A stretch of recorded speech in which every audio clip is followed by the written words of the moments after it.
violas? We need 4 violas instead of 2. Otherwise, it's one stand on one and then only a single one. Oh, yeah, well, we have them. Yeah, that's right. That's right. I want to. I'm dying to. I'm dying to take it back. It's just... Yeah, I know it. I just felt that it was getting... I know it. I'm not used to what she's doing in those triplets yet. Try it. Do it. Hey. Just to let her get to it. Just a little bit faster. Try it. It's because I was confused about you, see? I'm looking at one thing you're doing. All right.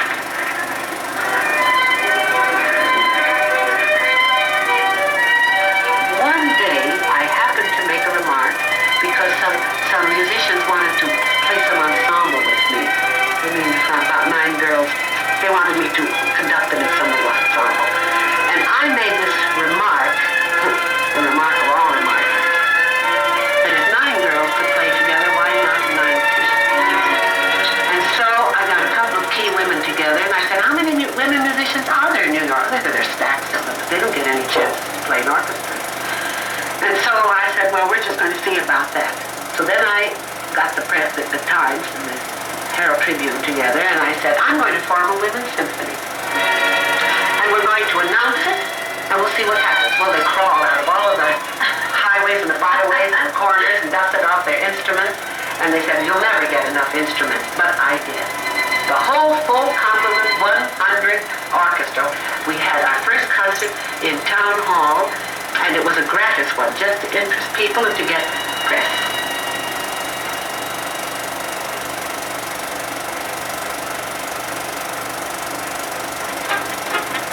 But anyway, it made a great success, a great sensation, and the New York Women's Symphony was in business for several years.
orchestras as they do in life. Men and women mix in life, and they should mix in orchestras. Whereupon I changed the Women's Symphony to a mixed orchestra.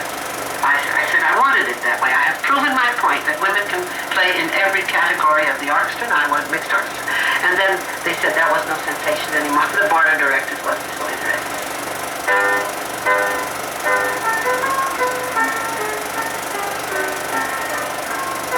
But there was a period between 1942 and 1948 where I wasn't conducting very much. And I was in despair because I don't care how gifted you are as a violinist, if you never practice, you lose. And I knew that here I was sunk, absolutely sunk. And then, there's one of these strange things. Arthur Rubinstein. I visited him once in Hollywood. He was very nice to me, and I said, Mr. Rubinstein, can't you help me? You know everybody, can't you recommend me? He says, my dear, I'd be glad to recommend you, but I've never heard you conduct. How can I recommend you? I said, if I conducted somewhere, would you come? If I got myself conducting somewhere where you are, would you come? But of course! But of course! And so, in my strange mind, I concocted something. I went to New York, and I happened to know, because I conducted New Carnegie Hall with the Women's Symphony, I knew lots of people. And I talked to some of the musicians at the Philharmonic, and I said to one of them in particular, would you be my contractor if I conducted a rehearsal in Carnegie Hall for the sheer purpose of Arthur Rubinstein hearing me conduct? Oh, of course you will. And so we got the date settled. I had found out through the agents when Rubinstein was in town. So I had the contract, engaged 65 extraneous musicians not belonging to any orc, 65 musicians, thousands of them in New York. I wrote Mr. Rubinstein a letter and said, then and then and then, see? And he called up Hazel Oberfeld. He said, she's gone to all this trouble. Well, I can't guarantee anything. I can't promise any engagement. She said, you concentrate here and you do it.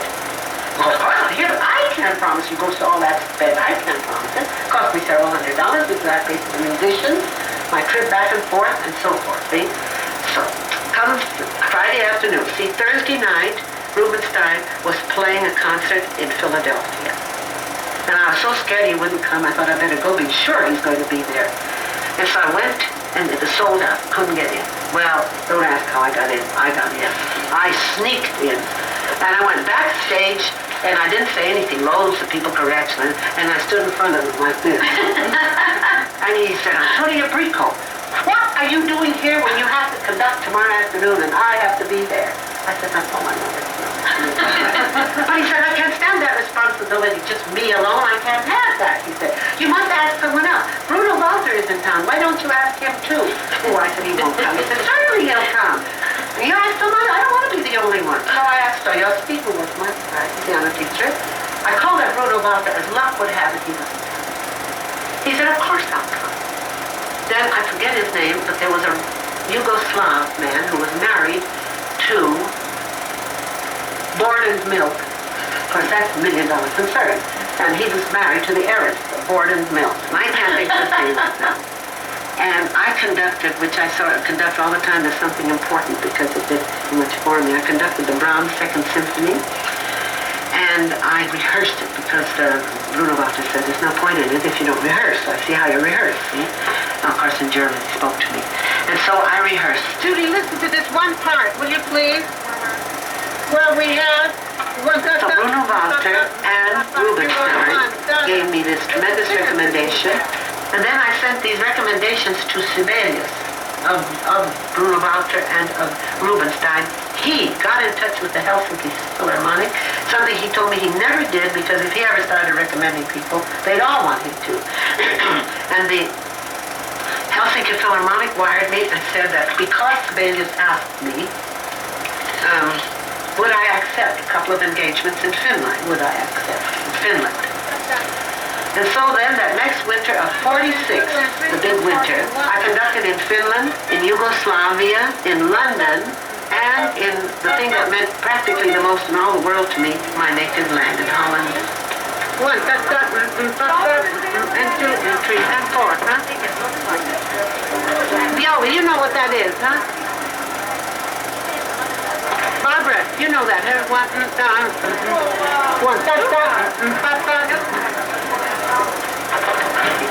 all right. 1, 2, 3.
always difficult, I find.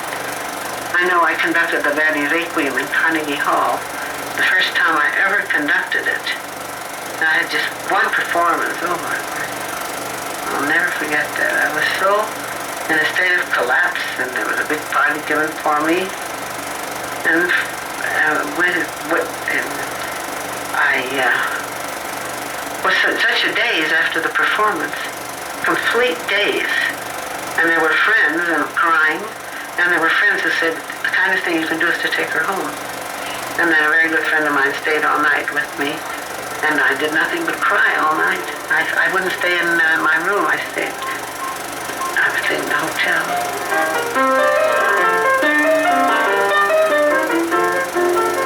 Because it was just like having given birth to a baby and then they took it away from you. I mean, if you're a violinist and you play a concert, you can play it for yourself, but an orchestra requires such an enormous amount of money and people, and that's why it's such a fascinating affair, probably, because it slips through your fingers. It isn't anything that you can hold. You can't see it, you can't touch it, you can't do anything but just that one split second.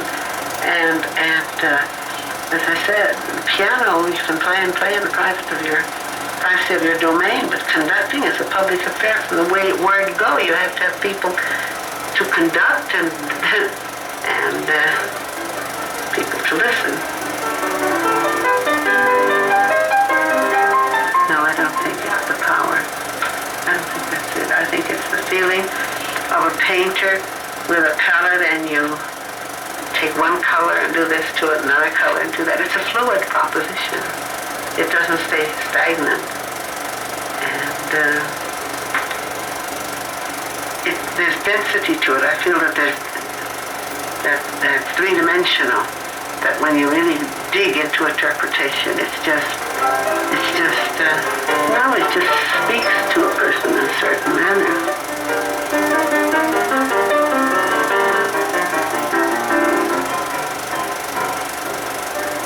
As I say, you either ride very high and afterwards you drop very low. I have a habit of living in the present. And I don't want to think of what's coming or what was past. I just enjoy so tremendously. Some people say, oh, well, in 3 days it's over, or I hate to think of it. I just completely put a block in the past or the future. So that the first time I was with Albert Schweitzer for a number of days, I think it was 5 days, and then he suddenly, I just didn't know where I was going, and I didn't know where I came from. I lived so intensely in that moment, and then he came to me and said, well, I guess this means goodbye. And I just went all to pieces. A terrible time. But that's the way it is.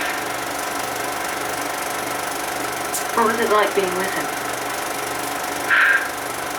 Too divine for words. It's hard to explain to people if they haven't seen his eyes, because he was such a sensational person. He was so humble looking, and he wore old sloppy hats and all of that, but when he looked in your eyes, that's about all you needed to turn you inside out.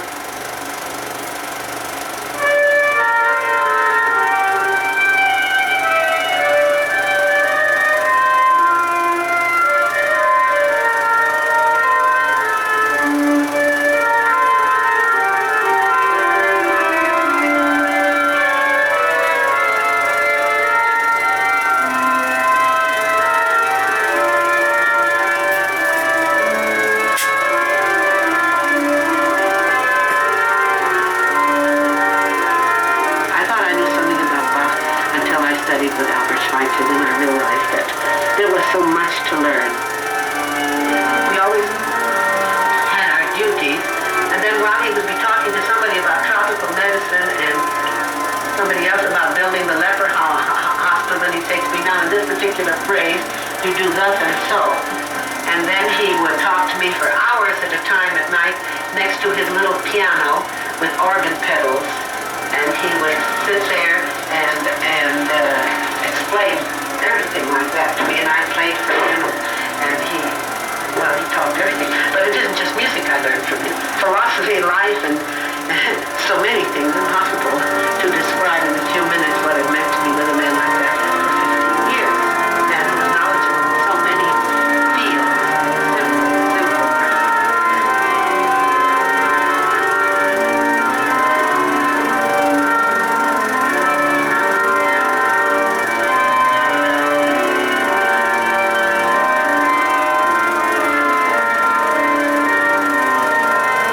Philosophy that if you wanted something and you got the first step, the subsequent steps would come. And if you were not meant to do it, you wouldn't even get to the first step. And then if the second step fell into place, then I was even more convinced. And then the next step, so forth. And the first time that one of my favorite teachers in high school took me to a symphony concert. She took me to my first symphony concert, and it just did it. It just crystallized everything, and I was so absolutely beside myself over that. He was one of my great piano teachers, and he said it's perfectly ridiculous. In fact, Paul Steindorf said it was ridiculous. He said it was only because you love me that you want to do this. I said, no, it isn't. I said, I want to. It's not that whether I have the stuff or not. He said that in those days, he said, women can be conductors. I have to say, I'd never forgive myself if I didn't try. But I'd rather die trying.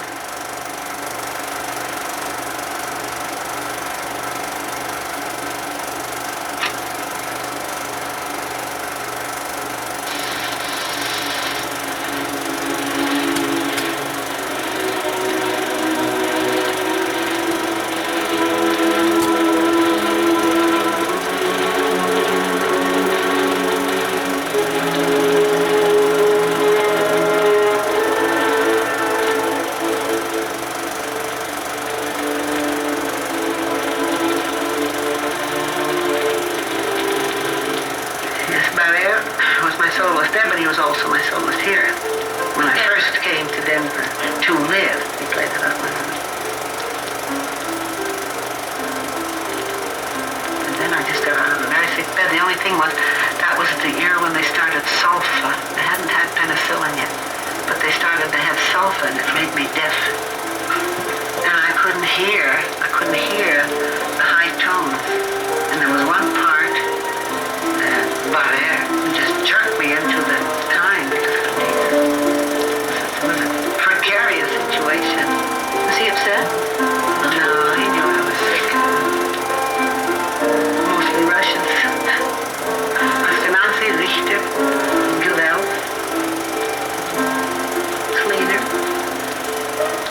Cleaner, pianist.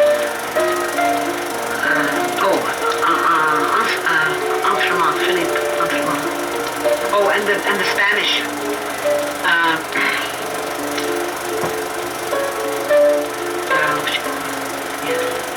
She's smart.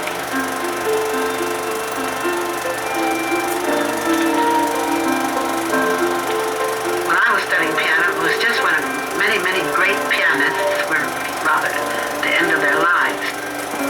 Paderewski and Bauer and Gabrilowitsch and Joseph Hoffman and Rachmaninoff and Toscanini's son-in-law, one of the younger ones at that time, Horowitz.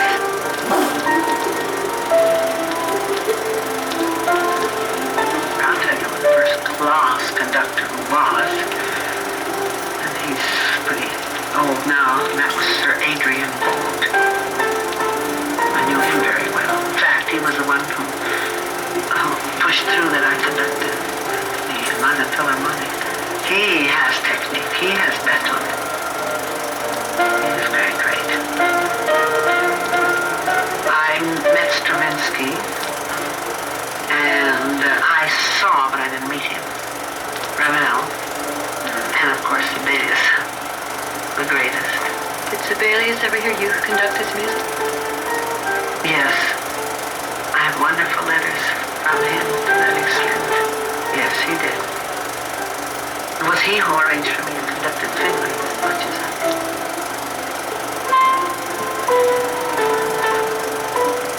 Pete Stokowski. Oh no, he's a first-class conductor. He was a first-class conductor. No, he had marvelous technique.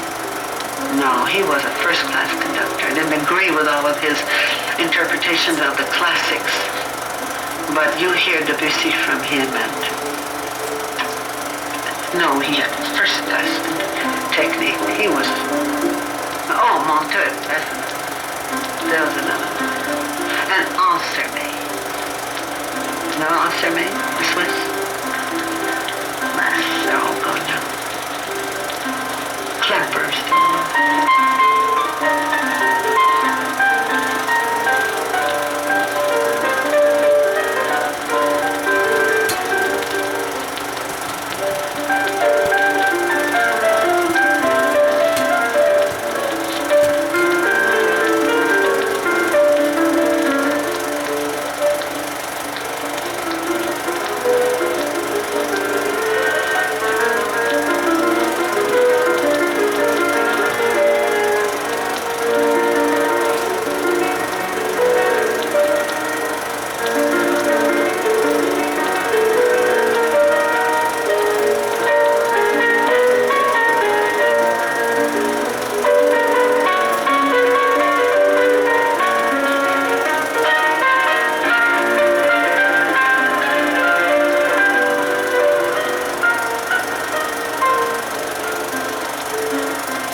Public idea.